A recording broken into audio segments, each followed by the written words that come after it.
What is role-playing, really, when you get right down to it? No, not that kind of role-playing. Of course, I'm talking about tabletop role-playing games. What does it really mean to play a role in a game like D&D or Pathfinder? And what does it mean to be good at role-playing? Well, I definitely have opinions, and I'll give you my take in this video, and they may or may not be what you expect. I'm Dave, and this is the one and only RPG Rundown.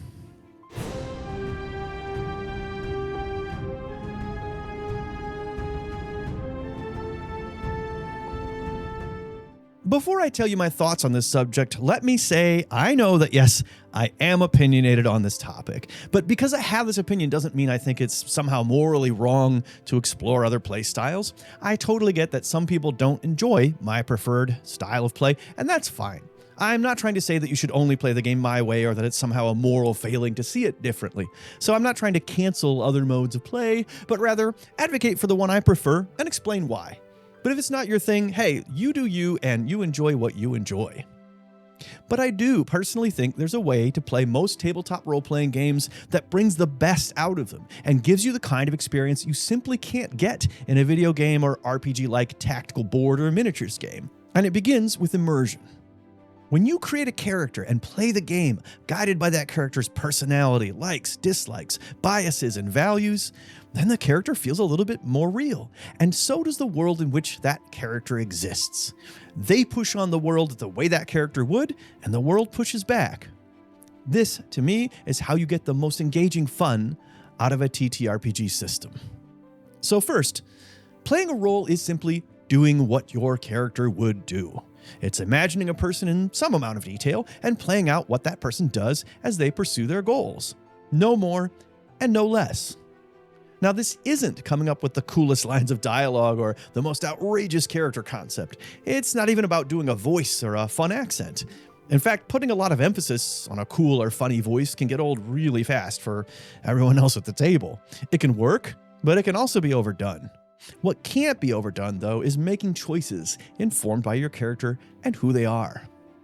Now, a lot of RPG players think it's better to always speak directly in character, never speak in the third person about your character. This can be very effective, but not everybody's comfortable with it, and that's okay. It's not required. Always speaking in character is just one style of play, but it's also perfectly fine to just describe what you say and do. Something like, I tell the knight that his plan is a good one, or I ask the shipwright how much this is going to cost. There's absolutely nothing wrong with that. The important thing is that your character acts according to their nature, and that you make choices according to that nature too. That's it. Second, and conversely, playing a role is about not doing what your character wouldn't do. Often these are things that serve goals of the player above the goals and feelings of the character. Would your lawful good paladin of the god of light pick the pockets of every dead or unconscious creature you ever encounter, friend or foe, because you, the player, hope to get more loot?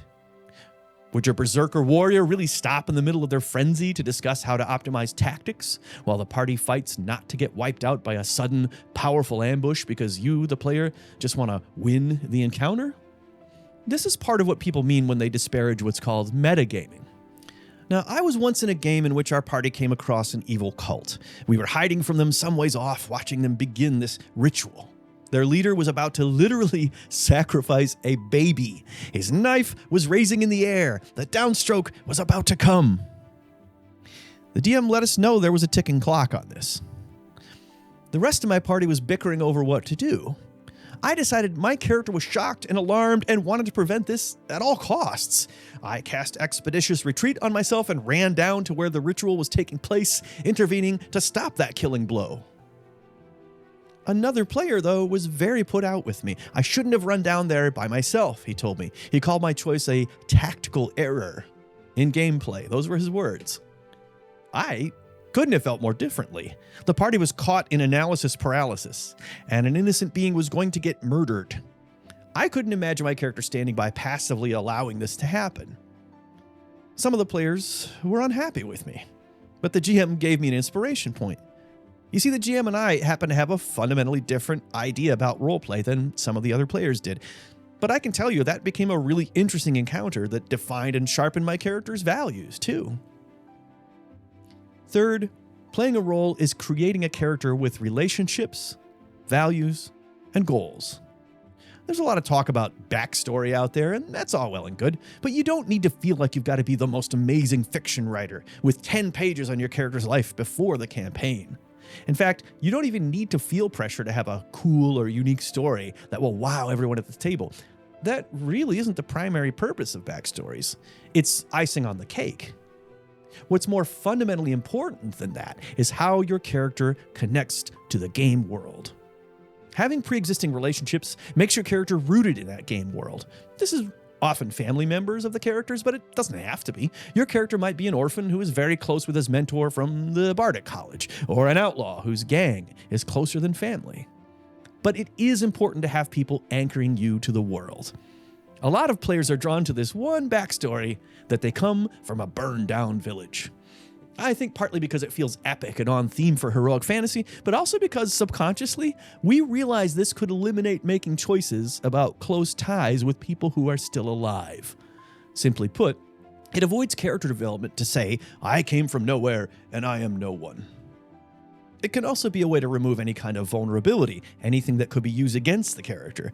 At its essence, it is sometimes a story version of min-maxing. The villain can't threaten my character's loved ones because my character doesn't have any. Ha! Of course, you can create a character whose family or village has been destroyed, but even if you do, it's usually a more fun and rich game world when you have other relationships of some kind anchoring that character to the world. So it's still important to come up with those. Having said all that, it's probably possible to make some kind of compelling, complex, super loner character for a group tabletop RPG, but personally, I think it's one of those things where you need to learn to work with the guidelines first and then break them once you've really mastered them. Fourth, and maybe most importantly, commit to your character and to the story. This involves playing in such a way that you fulfill the social contract of the game. It means you're having fun, and so are the other players, and remember, the GM is a player too. Committing to playing the character in the story is protecting the game of pretend. This is what we often mean when we say immersion.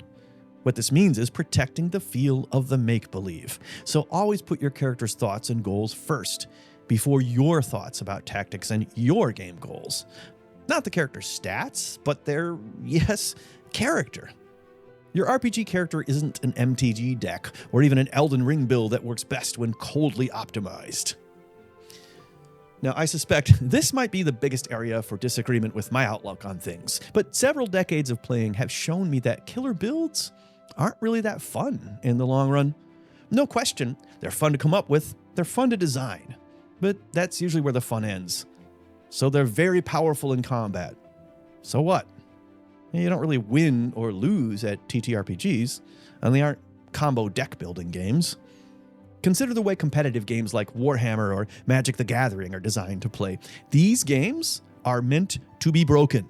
The whole point is to come up with some killer combo, strategy, or build that will utterly rip the seams off of a game session and destroy your opponent utterly as rapidly as possible. They revolve around special abilities that defy the default rules of the game. Those abilities override the game's basic rules via exemptions or special powers. Granted, they still rein it in when it gets too out of hand. Magic cards get banned from sanctioned play if they turn out to be too ridiculously game-breaking. Warhammer builds get rules or points adjustments for the same reason. But the basic idea that the game has common rules, but that special abilities utterly break those common rules is still a huge focus of how you play those games. They're like rich people tax evasion. You look for loopholes to exploit. That's part of the fun. Now, it's true that there's a bit of rules-breaking presence in games like D&D and Pathfinder. These games also have common rules that get overridden by character abilities, sure. But first, the rules-breaking abilities aren't as severe generally. They're reined in more than they are in competitive games. But it's also just not nearly as much the focus of role-playing games because they aren't competitive games. When it comes right down to it, the point of playing a tabletop RPG isn't really getting your fingers under the game's underpinnings and completely ripping them out, like it is in these very competitive games. With everyone I've ever played with, the best memories were of interesting, cool, or intense things that happened in the game, but honestly, no one I've talked with has ever said, "Remember that hole I found in the rules and my awesome druid build who won every fight?" It just doesn't create what wind up to be high points to the experience of gaming, at least not that I've observed.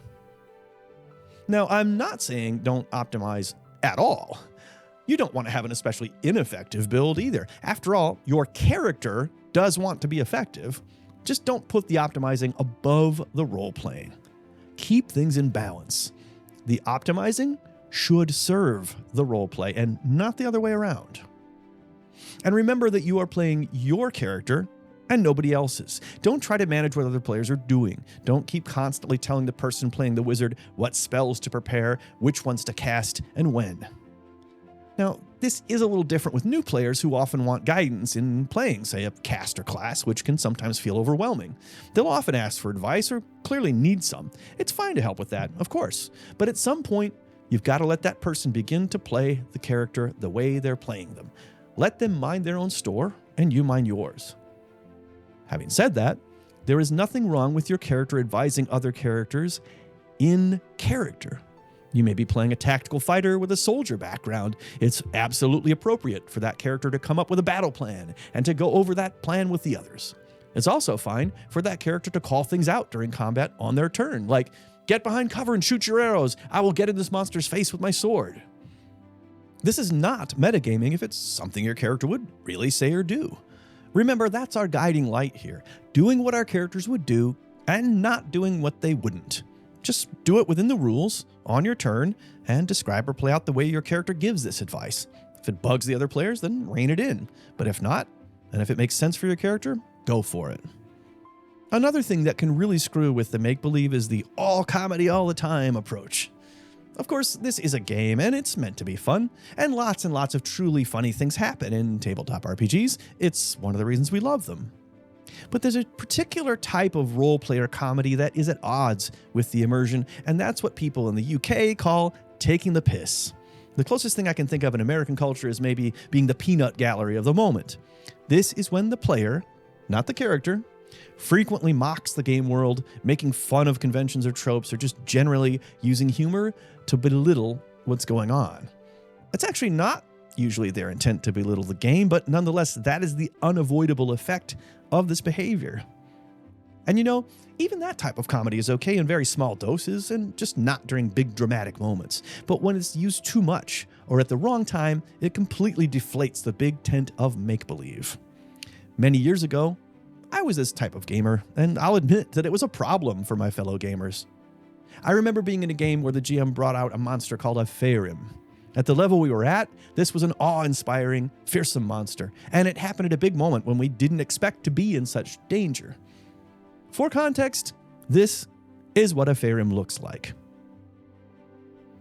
The GM described it for us, and I quipped something about not being scared of a big used condom with legs. Now, the joke happened to land. The whole table erupted in laughter, and the GM thought it was funny too. But also, through the laughter, he said, "Come on, man, I worked hard developing this story in this moment." He was nice about it, but I had really screwed up the flow of the game. Maybe you had to be there to see why, but take my word for it, it just wasn't the right time for that type of thing. These days, my feeling is, when in doubt, don't try to bust chops at the game table. It can also subtly, over time, ruin the good faith trust the players have in each other to get into the story, and that breaks that social contract. I think one reason we have such a strong urge to cut up and be funny during a role-playing game is that it feels a little funky. Taking it seriously, there's some nervousness in being a little vulnerable by playing a character with intent. Joking around and avoiding really playing your character creates some distance from that awkwardness. You don't risk feeling foolish by taking the game more seriously. It's natural to feel like, hey, will I look like an idiot if I really get into this? If I really do what the character would do and say what they would say? It's weird, right? It's not. I promise you that no worthwhile gaming group will think you're being embarrassing or silly by playing your character with intent and playing them as having a stake in the story. If your fellow players react badly to this, well, it's they who are breaking the social contract, not you. And if they continue to do that, even if you talk to them about it, it's time to find a new group because, in my opinion, a cynical game is not a fun game.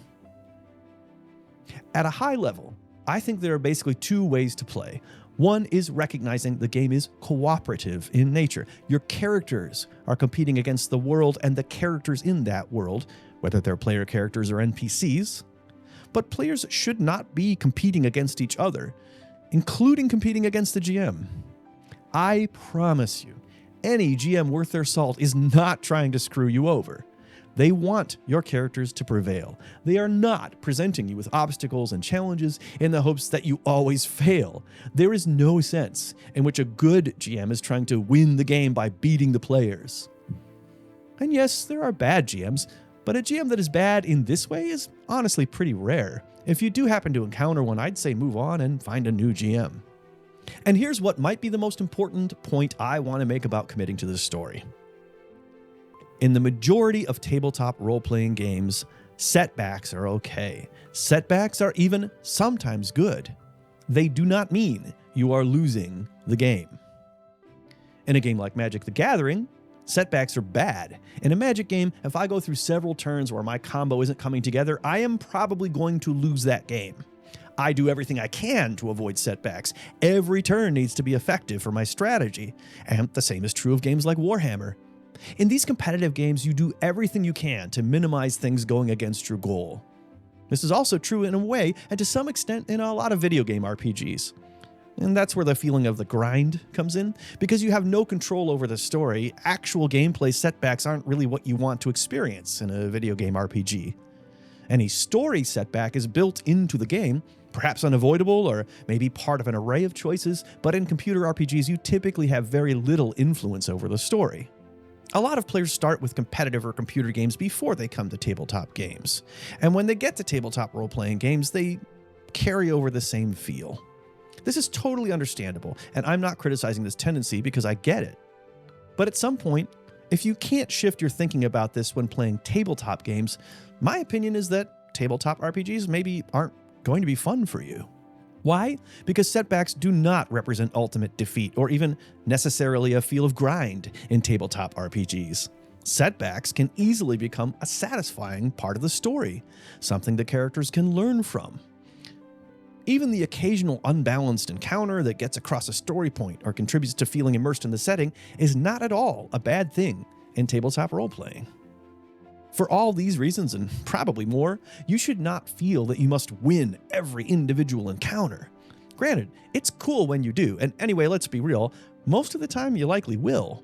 But just like with tactical combat itself, what happens in an encounter should serve the story, rather than the story bowing down to some desire to always completely crush the bad guys every single time. Think about it. A movie or a novel with no setbacks ever for the heroes? Who wants to read that? It sounds boring to me. Perhaps counterintuitively for some, winning massively at every single encounter actually makes for a far less fun tabletop experience. I'd even go so far as to say, it's just boring. Well, those are all my thoughts about how to effectively roleplay in a tabletop RPG in the most fun and satisfying way. I know that not everybody shares these opinions, and I know this might prompt a lively discussion in the comments. In fact, I hope it does, but please do keep comments respectful and engage in the discussion in a constructive way. And until next time, may all your 20s be natural. Hey, thanks for watching this video. Of course, it always helps us out if you like and subscribe. And check this video's description for a link to a few other cool things from Game Talk Network. Links to other channels in the Game Talk Network, like the Board Game Rundown, the Miniatures Rundown, and the Lorcana Rundown. A link to our Patreon for the Game Talk Network, where RPG Rundown is one of the pledge levels you can select. And a link to our GTN Discord server. Thanks for watching, and see you next time.